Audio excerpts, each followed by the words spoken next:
Setelah sekian purnama, smartphone Huawei kembali ke Indonesia. Sekalinya kembali di tahun 2024, nggak tanggung-tanggung yang dibawa masuk perdana adalah Huawei Pura 70 Ultra. Ya walaupun sebenarnya rada telat ya kalau kita bandingkan dengan perilisan perdana atau globalnya, tapi gue apresiasi guts, inisiatif, dan kepercayaan diri dari Huawei Indonesia untuk masuk kembali ke market Indonesia, sekaligus memenuhi request dari para fans maupun loyalis Huawei. Dan ya, gue yakin kalian juga udah pada tahu bahwa K2G sudah pernah mengulasnya secara detail versus beberapa HP flagship lain, dan juga buatin kamera battle-nya untuk Huawei Pura 70 Ultra ini. Jadi di konten kali ini gue tidak ingin terkesan repetitif, tapi di sisi lain gue juga nggak pengen ketinggalan momen kembalinya smartphone Huawei ke Indonesia. Jadi secara spesifik gue akan revisit kameranya dan juga melihat setelah 6 bulan ada improvement apa. Let's go! Yo, sadar ya, dari tadi gue nyebutnya Pura. Karena ternyata itu adalah cara penyebutannya yang benar. Sebab sejatinya penamaan Pura itu terinspirasi dari kata purity, yang mana kata dasarnya adalah pure. Nah, itu sebagai informasi atau intermezzo aja buat kalian. Kedepannya gue akan baca semuanya dalam bahasa Indonesia aja. Toh kita di Indonesia. Oke, kita start dari spek kameranya ya. Main camera 50 megapiksel menggunakan sensor Sony IMX989 dengan ukuran 1 inch. Lalu untuk kamera utamanya ini juga mempunyai physical variable aperture. Itu ada 9 stop yang bisa kita akses dari mode Pro. Paling sering gue alamin outputnya dari f1,6 sampai f2 aja. Kemudian untuk OIS-nya juga sudah sensor shift, bukan yang konvensional. Masih soal kamera utamanya ini retractable. Sebenarnya menurut gue ini mah lebih ke pilihan desain aja ya, supaya bump kameranya nggak terlalu tebal, kayak kebanyakan handphone flagship lain yang menggunakan sensor 1 inch. Terkait kameranya yang punya moving part seperti ini, gue rasa kalian nggak usah terlalu khawatir. Karena toh tetap ada rating IP68 dan juga klaimnya sudah dites buka tutup sebanyak 300.000 kali oleh Huawei. Lalu di bagian bawah ada lensa periskop 50 megapiksel yang menggunakan sensor OmniVision. Bisa jepret foto makro dengan jarak 5 cm, 3,5 kali optical zoom sampai dengan 10 kali hybrid zoom, dan maksimalnya di 100 kali zoom yang jarang banget gue pakai. Gue berharap untuk rilisan kedepannya ada 2 lensa tele, supaya lebih versatile tentunya. Kemudian di bagian atas ada lensa ultrawide 40 megapiksel, dan di bagian depan ada kamera selfie 13 megapiksel. Yang sudah dilengkapi dengan autofocus. Sama seperti lensa telenya, kedua lensa ini menggunakan sensor dari OmniVision juga. Oke, mungkin sebelum membahas output kameranya secara keseluruhan, mendetail dan serius, gue pengen start dari hal yang fun dulu, yang paling kalian sering lihat di sosmed mengenai Huawei Pura 70 Ultra ini. Pertama, kemampuan foto makronya itu gokil banget. Seperti yang tadi gue bilang, jarak dengan objek itu bisa dekat banget, 5 cm. Dan output fotonya detail pakai banget. Nggak semua handphone flagship loh punya fitur seperti ini. Kedua, adalah mode snapshotnya, yang bisa menjepret foto fast moving object tanpa blur di berbagai skenario keseharian. Tidak perlu dicari-cari atau dibuat-buat. Dibawa jalan ke zoo buat foto binatang yang super lasak, tingkat fail atau blurnya sangat rendah ketika menggunakan mode ini. Foto anak yang super lasak main jungkir balik sana-sini juga nggak bakal kehilangan momen. Dari driver gue, si iPhone yang terkenal shutternya cepat aja, keteteran fokusnya kalau harus adu jepret fast moving object. Ya intinya fitur yang satu ini guna banget lah. Nah, sekarang baru kita lihat overall camera experience-nya seperti apa. Gue nggak mau mulai dari kondisi good lighting ya. Kita mulai aja dari kondisi pencahayaan yang challenging. Ini flagship Huawei bro. Di backlight, kayaknya sejak lama hampir nggak pernah fail deh. Selalu bisa mengekspos background dan foreground secara merata. Dapat dynamic range-nya. Lalu walaupun udah extreme backlight, exposure objeknya mungkin masih kalah sama background. Tapi tetap clean fotonya. Di indoor lighting, tungsten light gitu, termasuk di mixed lighting condition, jepretannya mostly reliable. Point and shoot jadi, warna nggak pucat, kemudian eye pleasingnya juga cenderung warm. Jadi memberikan kesan yang rich di setiap fotonya. namun masih on point sesuai karakter warna scene asli dan tidak lebay. Skin tone gue yang dark ini pun sekarang direpresentasikan secara lebih akurat, nggak sering off lagi. Kalau lo ketemu gue langsung, ya kira-kira begitulah skin tone gue. Sharpness pun nggak kena compromise, bisa di-preserve dengan baik dan nggak ada jejak sharpening yang berlebihan. Ini termasuk improvement yang paling besar yang gue rasakan dibandingkan ketika gue menggunakannya beberapa bulan yang lalu. Bahkan ketika masuk ke kondisi low light, ya selama masih ada sumber pencahayaan yang proper sampai dengan cukup, output fotonya nggak kalah bagus. Walau emang kalau intensitas cahayanya semakin drop, pasti ada penurunan detail.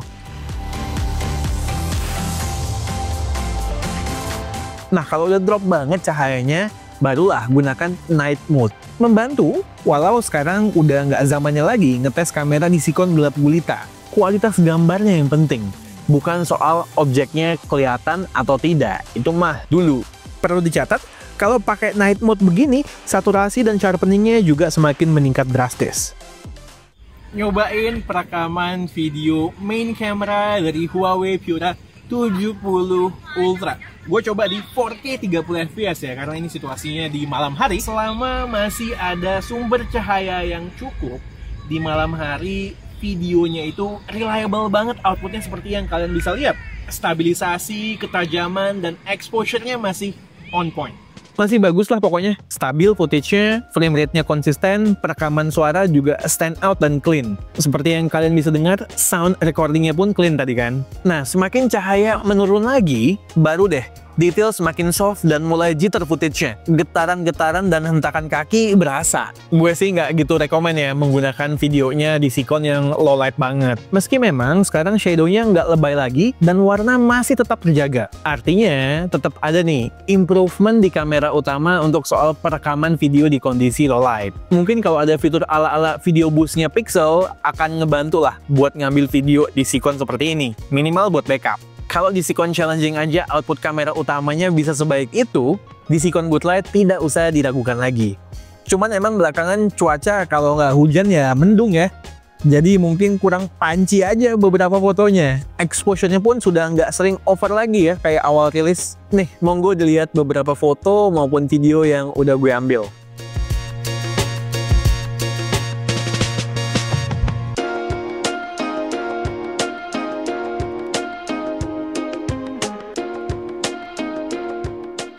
Jadi apaan dong kekurangan dari kamera utamanya? Ingat nggak? Tadi gue ada beberapa kali menyebutkan kata hampir tidak pernah atau mostly. Ya karena terkadang gue masih menemukan inkonsistensi warna maupun exposure antar jepretan. Terutama soal skin tone kayak gue ya. Ini sih masih harus jadi bahan perbaikan lagi ke depannya. Kemudian in general processing fotonya itu berasa lama. Jadi untuk lihat output foto abis jepret itu kita harus nunggu dulu sebentar. Hal ini sih jelas banget ya, karena SoC maupun ISP Huawei itu ketinggalan. Tentunya akibat resource yang terbatas, akibat dari pelarangan dagang yang diterapkan oleh USA. Ya mau gimana lagi, nggak ada opsi lain juga mereka. Overall, untuk main kameranya gue merasa impressed. Ada improvement yang baik dibanding awal rilis, meski tetap masih ada ruang buat perbaikan. Berbicara lensa tele, selama kita berbicara di optical zoom-nya, gue nggak punya komplain. Bagus, crispy, tajam ya. Bahkan ini sweet spot, kalau lensa telenya cuma satu. Lebih kepakai di keseharian, kan nggak tiap jalan-jalan gue fotonya pemandangan. Dipakai foto portrait pun framingnya pas, dramatisnya dapet, nggak terlalu tight, sehingga nggak perlu mundur-mundur. Apalagi jepretan foto potretnya. Asli cakep banget. Karakter gambarnya mirip sama jepretan dari kamera utama di mode ini. Gue nggak berhenti-berhenti moto pakai mode portrait dengan Pura 70 Ultra. Lagi-lagi ini improvement ya. Karena gue inget di awal rilis, jepretan antar mode karakternya tuh bisa beda. Tapi gue tidak menampik. Namanya foto portrait, apalagi kalau ada objek yang ribet, pasti separasinya ada aja yang nggak sempurna. Nah, di luar range optical zoom-nya, hybridnya dia mungkin masih kalah sama top guns Android yang punya dua lensa tele dedicated. Kita udah pernah bahas sebelumnya. Tapi kalau lawan iPhone 16 Pro Max doang, masih bisa lah. Di 5X, di mana Huawei udah hybrid dan iPhone masih optical, masih lebih tajam dan less noise jepretan dari Huawei Pura 70 Ultra. Bahkan di 10X zoom yang sama-sama hybrid, semakin kelihatan bagusan jepretan Pura. Kalau si iPhone udah pixelated. Lensa ultrawide meski resolusinya gede, saran gue tetap gunakan di sikon lighting yang baik untuk dapetin detail yang oke. Karena meski gue coba di outdoor, tapi sikon cahaya mendung, meski warna tetap keluar dan gak noisy, tapi kalau di crop, detailnya masih berasa kurang aja, terutama untuk ukuran sensor 40 megapiksel. Begitu masuk indoor dan low light, lagi-lagi meski masih nggak noisy dan warna tetap kejaga, detailnya menurun drastis. Night mode pun nggak begitu membantu. Tapi kalau tujuannya sekedar buat japret foto dan nggak di pixel peep ya, it gets the job done aja.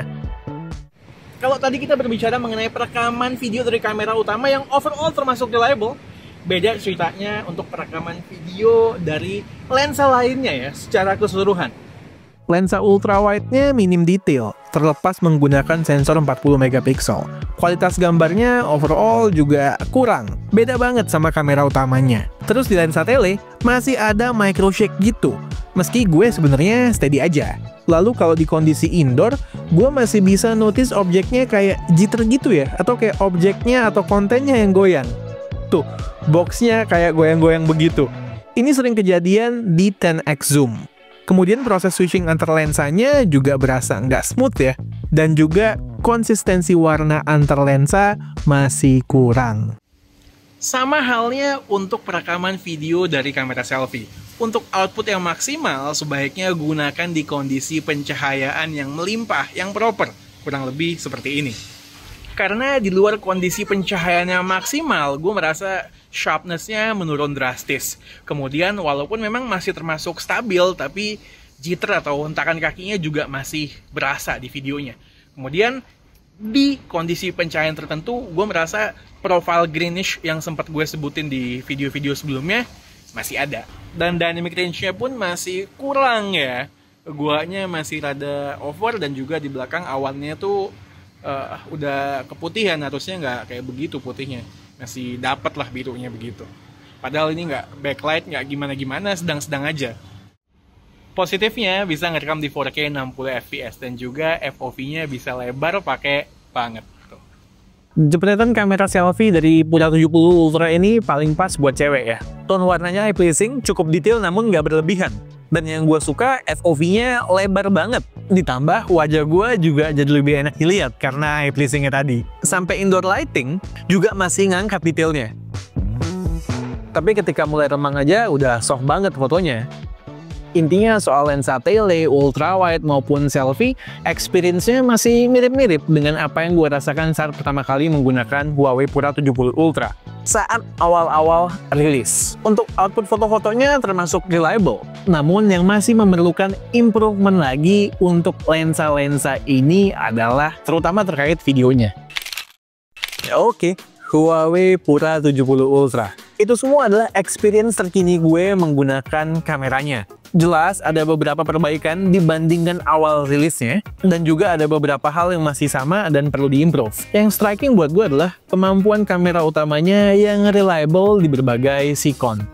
Versatile kamera utamanya. Begitu juga dengan jepretan foto portraitnya yang kece, sampai dengan beberapa fiturnya yang useful dalam keseharian. Ya tadi, telemakro dan juga snapshot. Jujur gue masih cukup terkesima ya, dengan apa yang bisa ditawarkan oleh Huawei dari sisi kamera, terlepas dari resource mereka yang sangat terbatas, karena ban yang diterapkan oleh Amerika. Resource-nya boleh minimal, tapi soal fotografi enggak kalah saing sama brand gede lain yang punya resource yang kekinian. Bahkan mungkin ada beberapa poin yang dia unggul. Dengan kisaran harga 18 sampai dengan 21 juta rupiah, ditandem dengan experience kamera yang diberikan, menurut gue, Huawei Pura 70 Ultra ini cocok untuk loyalist Huawei berkantong tebal yang gagal move on dari experience kamera Huawei terdahulu dan udah nungguin brand Huawei buat bawa flagshipnya kembali resmi ke Indonesia. Dan mungkin kalau kita lihat secara lebih luas, buat orang-orang yang doyan fotografi pada umumnya, yang udah trust sama smartphone flagship Huawei untuk urusan kamera. Terlebih lagi kalau sudah punya produk ekosistem premium Huawei lainnya, seperti yang satu ini. Sekedar info, buat kalian yang minat sama Huawei Pro 70 Ultra, untuk setiap pembeliannya akan mendapatkan gratis Huawei Watch GT4 dan garansi resminya itu dapat 2 tahun dari yang basicnya 1 tahun. Kalau dihitung-hitung total bonus atau promonya itu mencapai 4,9 juta rupiah. Oke, sekian aja video dari gue kali ini. Gue Satish and this is G2G. Tunggu racun-racun kami yang berikutnya. Bye guys.